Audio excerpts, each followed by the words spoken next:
It's interesting. So you're seeing me think like process in real time. It's a little The scary. possibility of this kind of freedom in your life.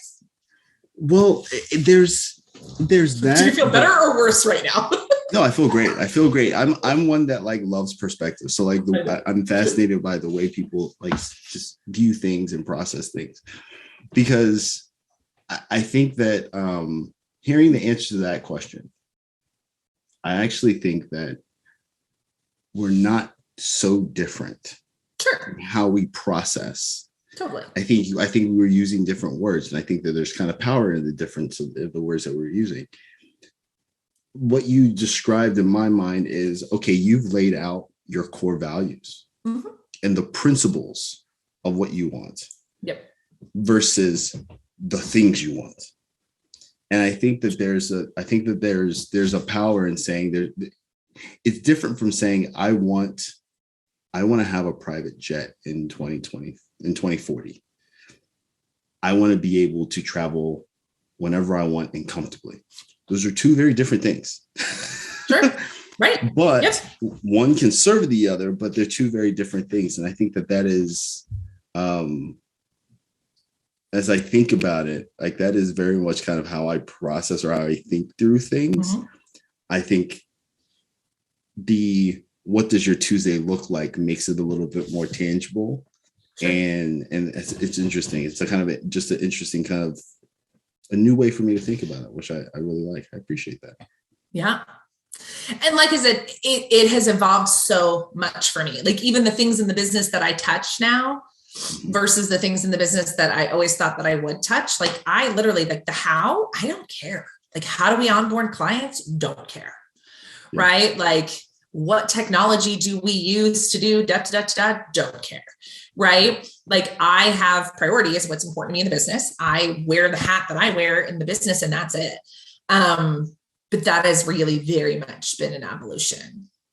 Yeah. So I'm going to ask you this question because I'm very similar in the regards to, I know what I like doing. I know what I don't like doing. Right. I know what I'm really good at doing. I know what I'm good enough at doing. Right. And I, with my businesses, I'm very interested in being able to say, look, I don't really care how we do it. Just make it remotely look like this and like do what you got to do. Like I empower you to be creative and kind of deliver the best work. But you said at the beginning, you were a little bit of a control freak. And so my question is, how did you get there? What is that like? What did that look like? Was it, okay, finally I figured something out. I cracked some formula. I've got revenue that allows me to hire somebody. And now I just fully empower that person? Or like, how did you work through that transition? How did you evolve? It's an excellent question. It started with the things that I didn't like to do. And like, again, learning about like the gig economy and freelancers. And at the beginning, it was social media. Like I really hated posting social media content. And someone was like, you could hire somebody to do that for you. And I was like, that's fascinating. So I did. I was like, cool, this person can do this. And then that person came to me and said, we could do this, and this to make that more efficient. And I was like, cool, you should. Right. And then the business continued to grow. And then that person who was scheduling my social media, I'm like, do you have this skill set? Can you do this too? Can you do this too? And I just giving her things until I wasn't doing anything in the business I didn't want to do. She had also, in all fairness, this human happens to be my sister. But she very much just, took it and ran with it. We paid people to teach her things she didn't know how to do. We paid consultants to come in and do, it just all different things that we did. And then that kind of unlocked this thing in me of like, I never have to do anything I don't want to do ever again. In the business, really in life in general. And so that just kind of started my journey outsourcing everything.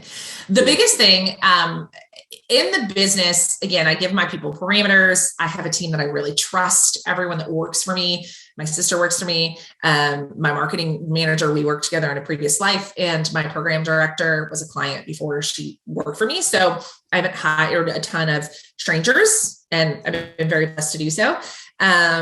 Fortunately, I've also built a network that I don't know if I'll ever have to really hire a stranger, but I hired people that I knew and trusted, people that were referred, people that were in my ecosystem, people that already knew enough about me when they said yes to working for me, what was going to be expected of them, right? The level of excellence, the way that I show up, what's important to me, all of those things. So a lot of that was just, I feel like I just was extremely blessed in that area.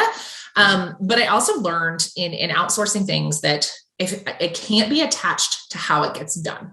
And this is applied more at home. So my husband has been home, gosh, it would have been February 2020, March 2020. It was pre-pandemic that my husband quit his job. And in the beginning, I tried to micromanage the way he did everything. Like the way he does laundry, nope, not like it's insane. The man does an obscene amount of laundry, and it's completely unnecessary as far as I'm concerned. But you know what? I don't care because I don't do the laundry. Yeah. My children have clean clothes to wear every day. Same thing. Like what my 3-year-old wears to school. Some days I'm like, did she leave the house? My husband's like, yeah. I'm like, I didn't dress her.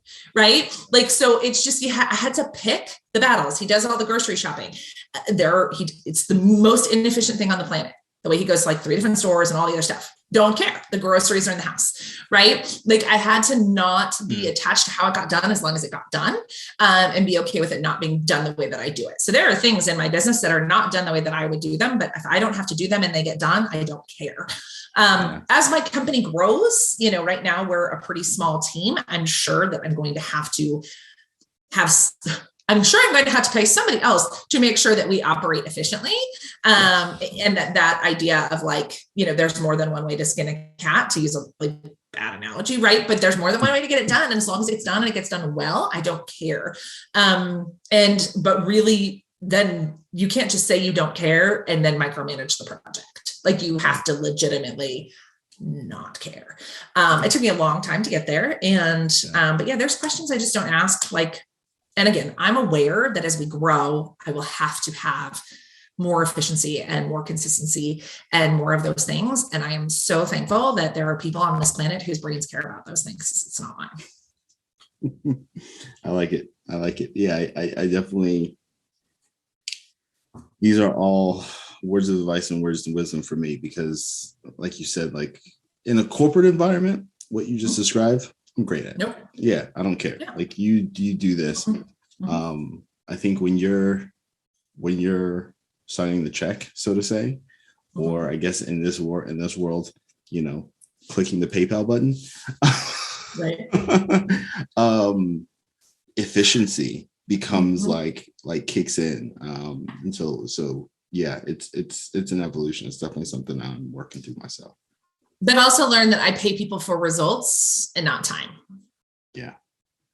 Yeah. And that's how I was so when Shannon, my sister, came into the business and she had an opportunity to learn things because I was paying her to do a thing, like set up the onboarding for our clients, right? Like in the beginning, we manually onboarded everybody. And obviously we created some automation and stuff. There was some technology she didn't know how to use to make that happen. So she had to go learn how to do it.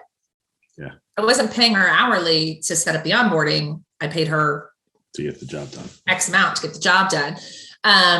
And gave her a deadline of which to do it, right? Had she not met the deadline, we would have been having a different conversation, right? But do I care if it took you 10 hours or 50? No, because your job was to set up the automated onboarding for our clients by this date. Yeah. And so learning how to get really clear in what you're looking for from a results perspective, I think is probably more important than efficiency. Yeah. I like it.